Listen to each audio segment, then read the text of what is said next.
Hey, what is happening, guys and gals? My name is Gotham Bat 100, coming back with you guys on another movie/spoiler review. Warning, if you have not watched Spider-Man Brand New Day, please do not watch this video because this video will contain spoilers. This is my review for Spider-Man Brand New Day.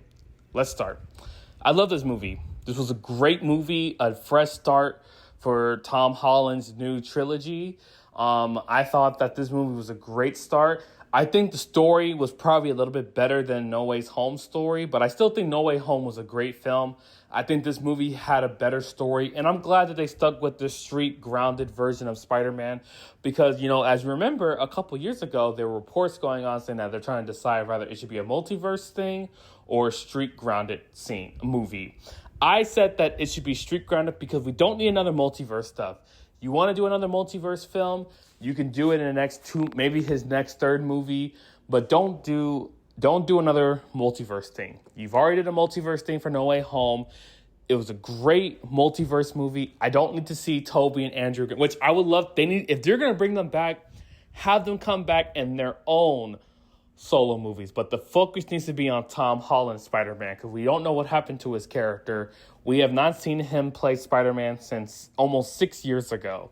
So we did not need to see his character come back. And, we don't need to see all these other actors, which I was happy to see them come back.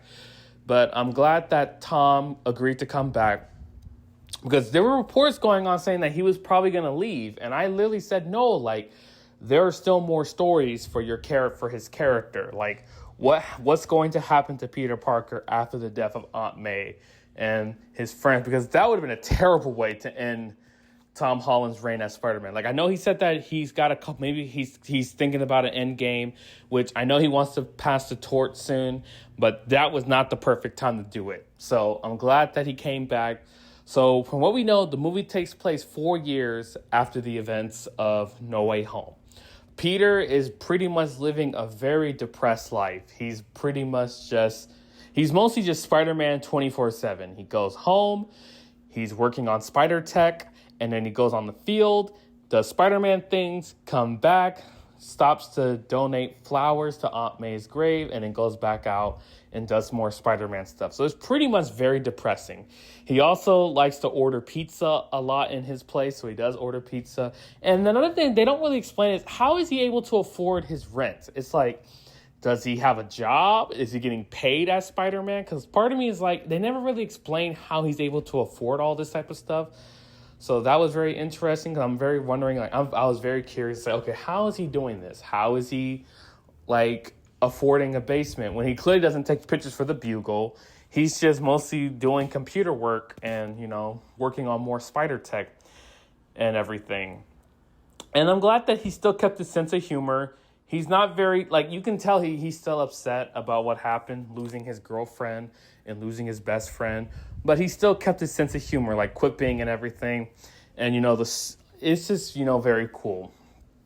Overall in the movie, he's just trying to, his main, you can tell that he wanted to tell MJ the truth. He did wrote the letter. As you remember, he did wrote a sweet letter in the movie.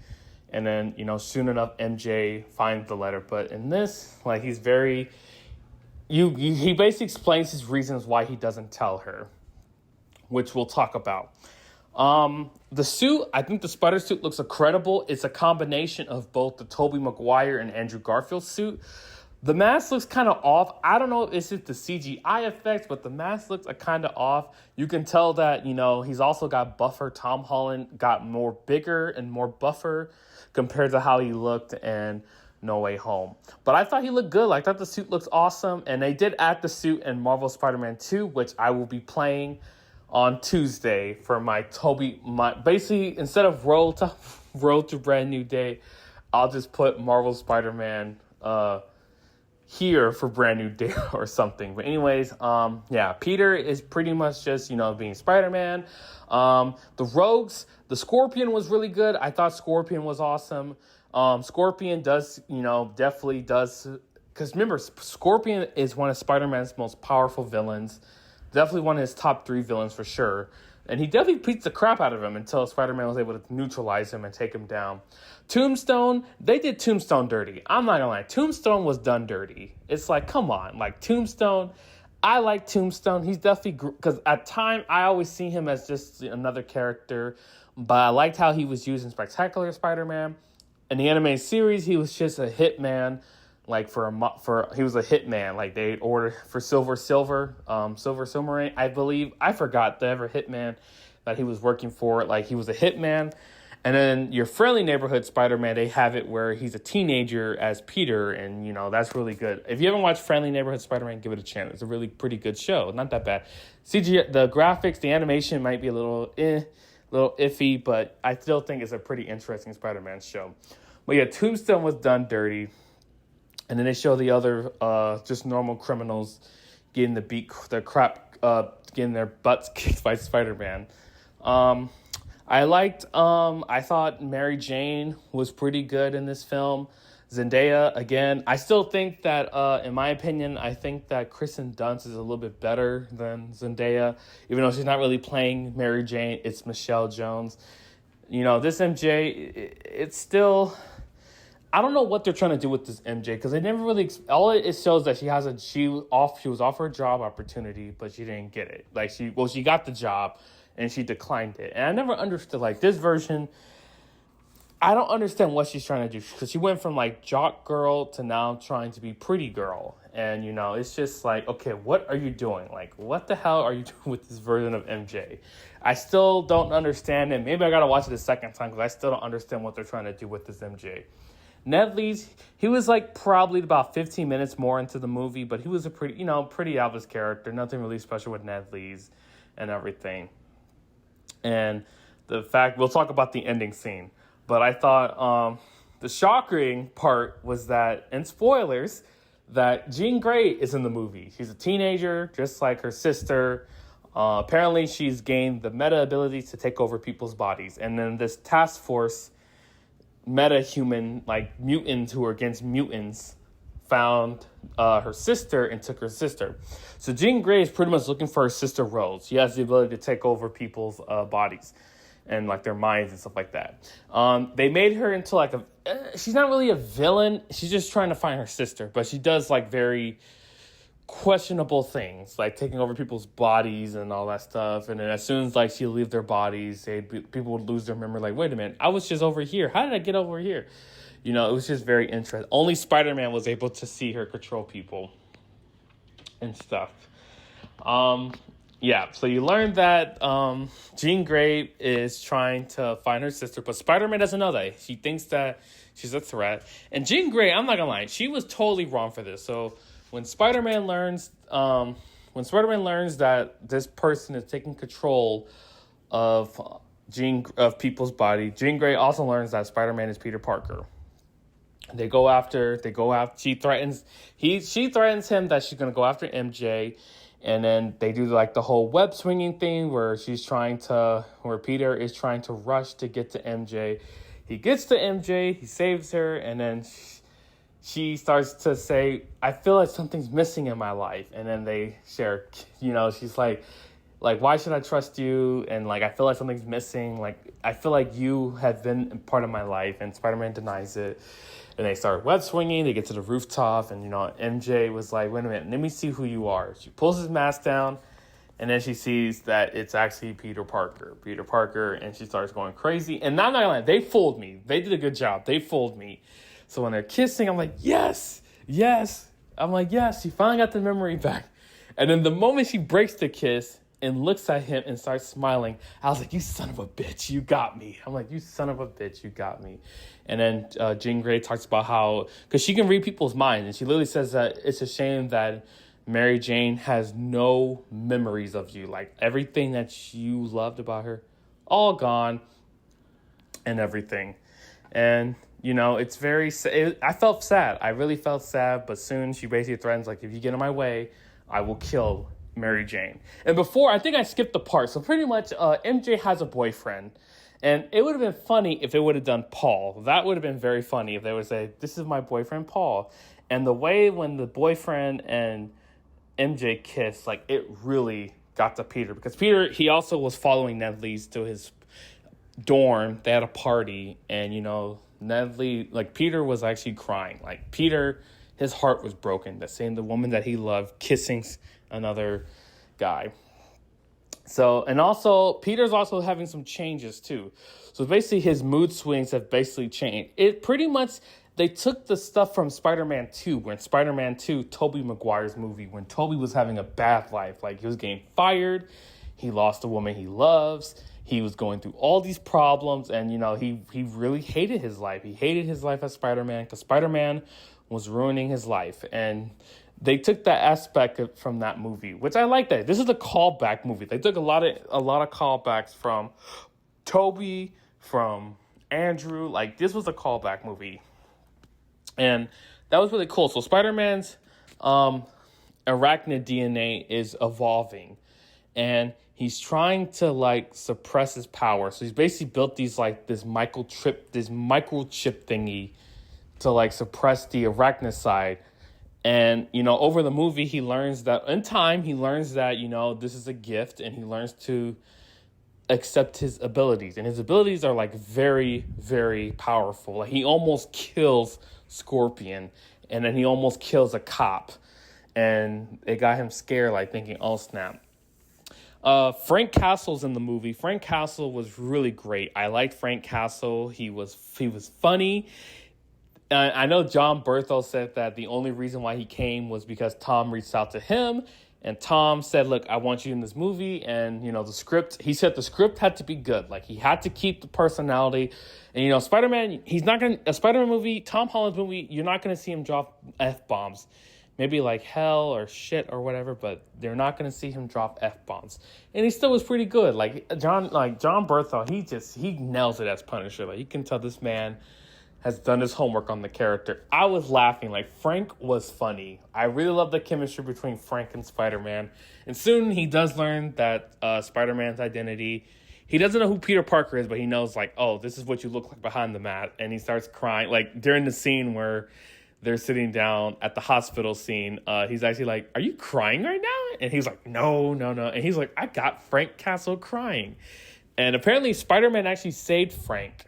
They don't really show it. Now, legally, Spider-Man can't appear on the Punisher show or Daredevil. He cannot appear on television shows because of Sony and everything. But I know that they wanted to bring him in the Daredevil show, but sadly they can't bring him in due to legal issues. He can only appear in movies, not solo shows, which kind of sucked, because I would have loved to see him make an appearance in the Daredevil show and maybe the Punisher show. But, they could have at least done a flashback to show what he was when he saved his life. But, it is what it is. Yeah, I thought that Jean Grey was a pretty interesting character. I was shocked. I did not see it as Jean Grey. I remember my buddies and I were completely shocked. But, yeah, it was very shocking to see Jean Grey as the big... But I liked her. She wasn't a villain. She was just a woman trying to find her sister. And then when she finds... And then I knew that the company that Spider-Man was helping, I knew something wasn't right with them. And Spider-Man learns that they're bad, and he tries to take them down and everything. But before we get in there, I want to talk about the letter scene when Mary Jane talks about the letter. When Spider-Man goes off to fight Jean Grey, he takes her down, comes back, and Mary Jane learns about the letter that Peter sent. And she starts crying, upset, like, why do you not tell me this? And Spider-Man says, look, like, I didn't tell you this because I love you. Like, if I told you this, I didn't want you getting killed because someone close to me died. And he's literally telling, he's like, look, I need you. Like, I love you now. I realized that I was wrong. Like, I love you. I want to be with you. And the sad part was that MJ goes, look, I'm sure that whoever this person was, they would have loved you too, but I don't love you. I don't know you. Like, I have no memories of you. And I remember my buddy Oscar goes, ouch. And I'm like, damn. I shook my head, damn. And then she was like, I'm going to go now. So she leaves him, and Peter's literally just standing there crying, like he's heartbroken to hear the woman that he loves tell him that she doesn't love him. And then they could have just left it like that. But instead they had a date. I know what they were trying to do, but it wasn't funny. As soon as she came back, hey, I need a lift. And I looked like, what? That killed it. Like, that for me killed the scene. It's like, this man told you that he loves you. And I understand. She has no memories. You can't blame. That makes sense. Why would she love a stranger? She doesn't know him. Her memories got erased. But why would she come back and say, oh, can you give me a ride? I need a ride home. That right there killed it. They should have just left the scene and cut to the part where he was web swinging her home. It was an awkward swing. And then Spider-Man just felt depressed. Like, he was hurt. Like, hearing that broke his heart. And then and I remember just watching. I said, well, there's always Felicia Hardy. You can always end up with the black cat. But back to the fight. Oh, and the Hulk. Another Hulk and Spider-Man. I thought the Hulk scene was really great. Spider-Man and Hulk had a great fight scene. It was perfect. Bruce Banner was in the movie, and Peter basically asked him, how do you suppress the Hulk? And he was explaining this device. And he was saying, you see this device, you run. You run as fast as you can. And, Hulk and Spider-Man. Hulk was redeemed. I was glad to see Hulk.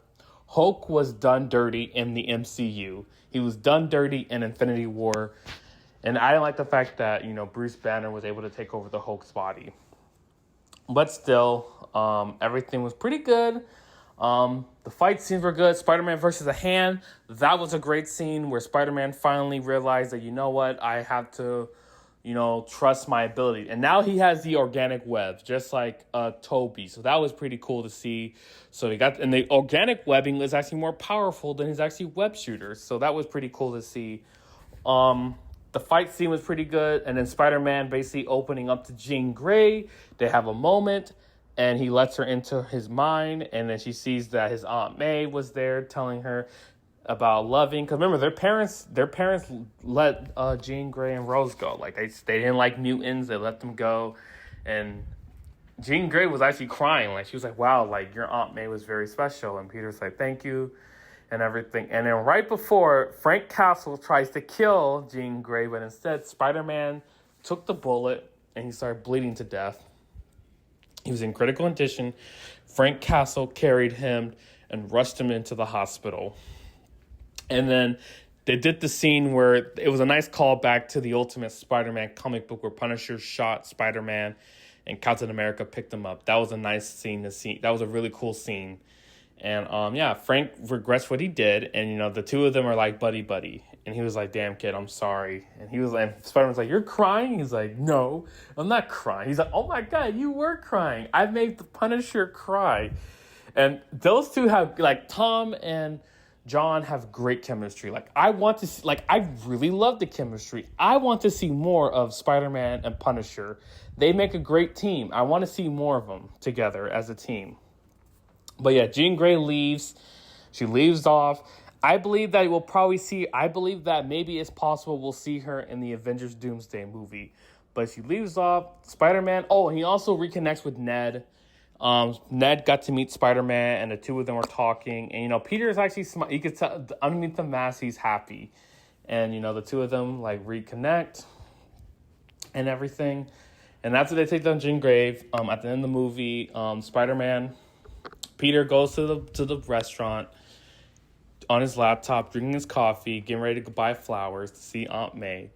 And then Aunt May Ned Lee shows up, takes a seat. Peter approached him, and they start doing their handshake. And he was like, Peter. And they start doing the handshake. And then Ned starts to remember, oh, my God, you're Peter Parker. Peter Parker. So I'm assuming that Ned got his memories back. And that's pretty much the end of the movie. The movie ends with the cliffhanger, with the credit scenes showing another Spider-Man. Because, Ned Lee's has the spider tracker thingy. So it was showing another Spider-Man. And now I believe that is probably leading up to Avengers Doomsday. Reports have came out that supposedly Tobey Maguire will appear in Spider-Man Avengers Doomsday. I also think that Tom Holland will appear. I think Tom Holland will appear in Spider-Man, but I don't think that he will have a major role. He'll have a cameo scene just like he did in Infinity War and Endgame. And I really love this movie. This movie was really great. It's doing good in the box office, doing way better than Supergirl. Like, as a DC fan, I'm like, come on, DC. Like, you guys got to get your stuff together. Right now, Marvel is kicking ass right now. So I think right now, Marvel is going to win Movie of the Year for me. Spider-Man right now is my Movie of the Year. I'm very excited to see Avengers Doomsday, which I will be watching. But right now, like, DC is not doing good. You got the Clayface movie, which you really think that Clayface is going to bat $1 billion. That's not going to happen. So it might be a flop. You never know. But I really love this movie. Tom Holland was great, and I can't wait to see more of his Spider-Man again. Out of 1 to 10, I give this movie a 9. A 9 out of 10. I thought it was great, and I'm very excited to see what they're going to do for the next Spider-Man movie, which I have no doubt that the next one will probably come in 2028 or 2029. And, that's all I got to say. I really love this movie. If I'm going to rank it, I think that for a better story, I got to go with Brand New Day. I think Brand New Day has the better story compared to No Way Home, which I love No Way Home. No Way Home is good. But I think for like a grounded version, I think I have to go with Brand New Day. So this is my ranking for Spider-Man, for Tom Holland's his fourth movie for his rankings. I would put this movie as number 1. No Way Home as number 2. Then I would put Homecoming as number 3, and then Far From Home as number 4. That is my ranking. But anyway, guys and gals, that completes my review for Spider-Man Brand New Day. Make sure you guys give it a chance. I think you guys should watch it. I think you'll like it. And, it's a really good movie. It's a great start for Tom Holland's universe, for his new Spider-Man stuff. And I'm very excited to see more of him in the MCU. Anyways, thank you guys so much for support, and I will see you guys on another live stream / video, which my live stream will be Tuesday. Tuesday will be Marvel Spider-Man 2, as we'll be wearing the Brand New Day suit. But anyways, thank you guys so much for support, and I will see you guys on another video or live stream. God bless. Take care. See you later. Bye-bye.